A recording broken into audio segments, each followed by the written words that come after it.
I want you to just, for a second, picture a statistical impossibility. Mm. In the world of television, we know how this works.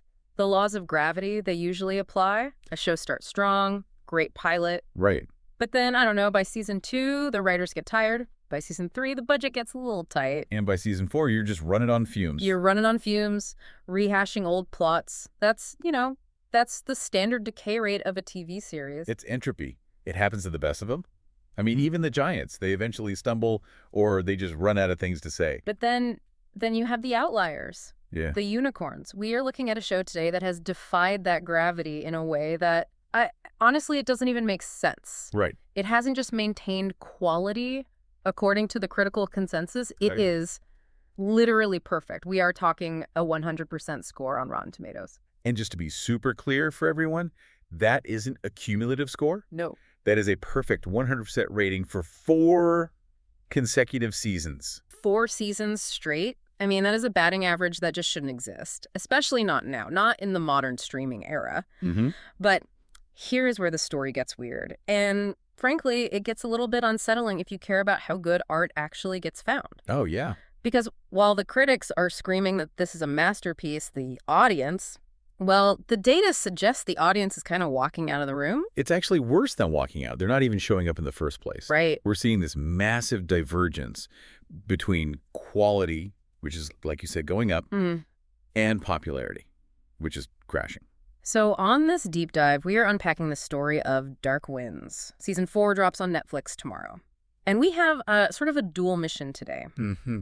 First, we need to geek out on the show itself. We have to figure out how a psychological thriller about Navajo police officers in the 1970s has managed to stay so razor sharp while other shows just rot. And then we've got to put on our analyst hats. We've pulled some Google Trends data that paints a really, really stark picture of this attention economy. Yeah. We're going to look at how a show can be perfect and at the same time completely invisible. Okay, let's start with the why it's good part. Because if you haven't hit play on Dark Winds yet, you might be picturing, a standard police procedural. Sure. Guys in suits, chalk outline on the floor. Exactly. Guys standing over a body, cracking wise, commercial break. Which is the total opposite of what this is. This is, I heard it called Navajo Noir. I love that term, Navajo Noir. It sets the tone immediately. It really does. It's based on the Tony Hillerman, Lee Forn, and Chi books from the 80s. Right. And Hillerman didn't just write mysteries. He built this whole subgenre that relies so heavily on atmosphere. And the show it captures that perfectly. Yeah. It's set in the 1970s in the Four Corners region of the American Southwest. And that 1970s setting does so much heavy lifting. It's not just, the cool cars or the fashion. It's the mood of the country at the time. Oh, absolutely. Think about America in the mid-70s. You're post-Vietnam, post-Watergate. Yeah. Institutional trust is at an all-time low. Paranoia is like the default setting. Okay. Now, you transplant that mood onto a reservation where distrust of the federal government isn't just a phase, it's generational. It's survival. It creates this incredible friction before a crime is even committed. And that friction is embodied in the 2 main characters, right? Joe Lee Forn and Jim Chi. Mm-hmm. They're tribal police, which means they're stuck in this impossible middle ground. On one hand, they have to deal with the FBI, who usually just come in like a bull in a china shop. With zero clue about local customs or laws, yeah. And then they have to deal with their own community, which is operating on a completely different spiritual and legal framework. The show explores that dual-world conflict better than almost anything else on TV. I agree. What I find so fascinating is how the show handles the supernatural elements. Because usually in a detective show, if someone says, oh, a skinwalker did it, or it was a curse. The detective rolls their eyes and starts looking for fingerprints. Yeah, the Scooby-Doo approach. Yeah. All right, pull off the mask. But Dark Winds, it doesn't do that. It treats the spiritual elements with genuine weight. And that's the noir part, mixing with the culture. The supernatural isn't there for, cheap jump scares. No. It's treated as a tangible part of the character's reality. When they investigate a crime, the spiritual explanation is weighed just as heavily as the forensic one. And a lot of that comes down to the casting, I think. 100%.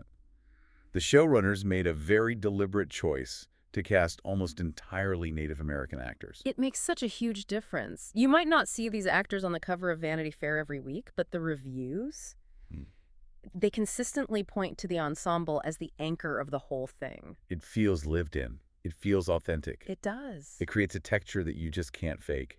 I think that's why the critics are so obsessed with it. It doesn't feel like a product, you know? Right, not designed by an algorithm to hit 4 different demographics. No, it feels like a story that had to be told this way. So that brings us to season 4, which is dropping tomorrow. Now, usually, by the time you get to the 4th season of a procedural, you know the drill.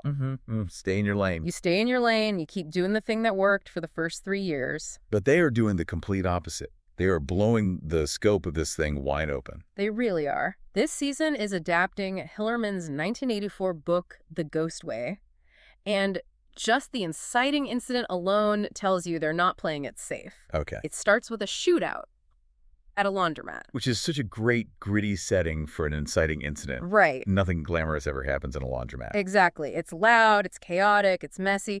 But that shootout leads Jim Chi to uncover this massive car theft ring. Okay. And here is the kicker. The investigation pulls him away from the open plains of the reservation and drops him right into the smog and concrete of Los Angeles. Whoa. That is a massive tonal shift. You're going from the silence and, the isolation of the desert to the claustrophobia of 1970s LA. It's the classic fish out of water trope, but with really, really high stakes. And the critics who've seen the screeners are losing their minds over this shift. I was reading the review from Collider. They called this the most intense season yet. Wow. They specifically mentioned that the personal and professional stakes could change the reservation forever. That phrase, change it forever, is so interesting. It implies real consequences. It does. In most procedurals, the status quo is gone. No matter how crazy the episode is, by the end of the hour, everything's back to normal so you can air the episodes out of order in syndication. Good point. But Dark Winds is serializing the trauma. It remembers what happened last week. CBR backed that up too. They called this season all-consuming. And the Seattle Times had a quote that I think explains the 100% score perfectly. What'd they say? They said the show has gotten better with age and is technically razor sharp. Razor sharp. That's such a specific compliment. It's not just saying, oh, the acting is good. It's talking about the craft. Right. The editing, the pacing, the cinematography. But everything. It's just efficiency. A show that is razor sharp doesn't waste your time. It knows exactly what it is. It isn't trying to be Stranger Things. It isn't trying to be True Detective. It is comfortable in its own skin. Exactly. So we have established the product. It is an A+ gold standard thriller. It's expanding its world, it's technically flawless, and the critics absolutely adore it. Which brings us to the problem. The very confusing and, slightly depressing problem. We have to pivot now to the business side of things. Because despite everything we just said, the show is struggling. And not just, struggling a little bit. It is gasping for air in terms of attention. It's a harsh reality check. We pulled the data on this, and honestly, the early warning signs were there before we even looked at the search traffic. You can see it just in the volume of the reviews themselves. What do you mean by that? It has a 100% score. It does. Yeah.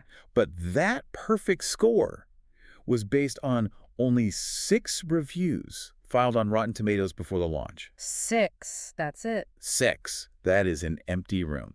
Now, context is key here. Yeah. If this were a Marvel show or a Game of Thrones spinoff, or even some messy reality show, you'd have dozens. You would have 50, maybe 80 reviews dropping the week before the premiere.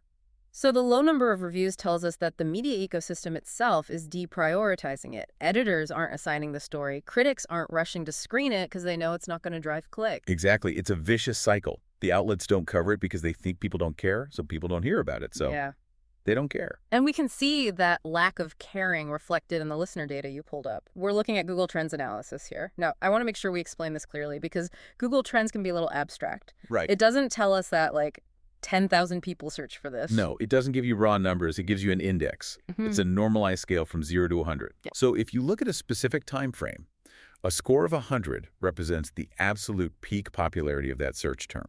It's the moment the most people were typing it into the search bar. Okay, so it's like a relative heat map of human curiosity. That is a perfect way to put it. Yeah. And you have to remember, Google processes something like 90% of the world's search traffic. That's trillions of inquiries a year. So it's about as accurate as it gets. It's arguably the most accurate psychological profile of the planet we have. For this deep dive, we use topic search. And why topic search specifically? Because people are, well, they're bad at spelling. Huh, true. If we just search for the words dark winds, we'd miss the people typing dark wind or dark winds Netflix or that Navajo detective show. Got it. A topic search aggregates all of that. It captures the intent behind the search, regardless of the typos. So we're casting the widest possible net. We're not missing anyone. Oh, man. Okay. So what does the curve look like for our perfect show? It looks like a slide. The peak, the score of 100, happened in March of last year. That was right when Season 3 launched. That makes sense. High watermark. People were excited. But now, look at this week. Season 4 is about to drop. The reviews are perfect. The stakes are higher than ever. And the interest score is sitting at 31. Wow. 31. That is less than a third of the interest it had just one season ago. That's chilling. It's a cliff. And you have to remember, search interest is a proxy for intent to watch. If people aren't even searching for it, they likely don't even know it's happening. This just flies in the face of everything we're told about the cream rising to the top.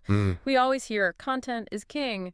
If you make something undeniably good, the audience will find it. I think we have to retire that phrase. I really do. In 2026, content isn't king. Noise is king. Or maybe distribution is king. Break that down. Why isn't quality enough anymore? Okay, think about the friction involved in finding a show like Dark Winds. Right. First, you have to know it exists. But the algorithm on your homepage, whether it's Netflix or TikTok or YouTube, it's optimizing for engagement, not for quality. Right. It's pushing the show that has the most meme potential. It's pushing the reality show that caused some scandal on social media yesterday. Right. A moody, atmospheric, brilliantly acted thriller about Navajo police officers doesn't exactly break the internet. Not really. You can't really make a viral TikTok dance out of a crime scene on a reservation. Exactly. It suffers from being too dignified. It's a lean-in show. You have to pay attention. It is not a second screen show where you can scroll through your phone while it plays in the background. And the current marketplace punishes that kind of demand on your attention. What about the release strategy? Is Netflix just dumping all the episodes at once? No, and that's an interesting wrinkle. They're doing a staggered release. The 8 episodes are coming out over the next 2 months. See, the optimist in me says, that's good. That gives it 8 weeks to build momentum. If episode 1 is a banger, people tell their friends, and maybe by episode 4, that Google Trends score starts creeping up from 31 to, say, 50. That's the optimist view. The pessimist, or maybe the realist, looks at the calendar. Why? What's on the calendar? Everything. Everything else. Yeah. Over the next 8 weeks, every other major streamer is dropping their heavy hitters. It's like trying to have a quiet, meaningful conversation in a nightclub. Yeah. Just because you have something important to say doesn't matter if the bass is so loud nobody can hear you. So Dark Winds isn't just competing with what's out now. It's competing with the next big thing that drops next week, and the week after that, and the week after that. Precisely. It's the crowded marketplace problem. Making a hit series requires these massive resources, hundreds of millions of dollars, hundreds of crew members. Dark Winds has the budget. It has the talent. But the financial hurdle of actually making this show is now equaled by the difficulty of getting noticed. It feels like we are seeing a decoupling of quality and success. That is the key insight of this entire deep dive. We assume those two things were correlated. Good reviews equals high viewership. That link is broken. You can have a 100% Rotten Tomatoes score and be completely invisible. Conversely, look at some of the recent reality dating hits. They might get a 12% critical score, but they dominate the cultural conversation for a month. It's the difference between being viral and being good. Yes. Dark Winds is good. It is not viral. And the tragedy is for the creators. You have this whole team, the writers, the actors, the directors, who did everything right. They aced the test. But because they didn't play the noise game, the return on investment in terms of cultural impact is just diminishing. But I want to pivot this back to the listener, because frankly, I feel like we are the ones losing out here. I mean, how many times have we all sat there on a Friday night scrolling through menus for 45 minutes complaining that there's nothing good to watch? The paradox of choice. We are overwhelmed. We're overwhelmed, so we default to the loudest option, or we just rewatch The Office for the 10th time because it's safe and easy. Meanwhile, a 100% rated thriller that critics are calling a masterpiece is sitting right there, just waiting for us. It suggests that Dark Winds Season 4 is effectively a test. A test of what? A test of whether we, as an audience, can actually find the gold in the mud.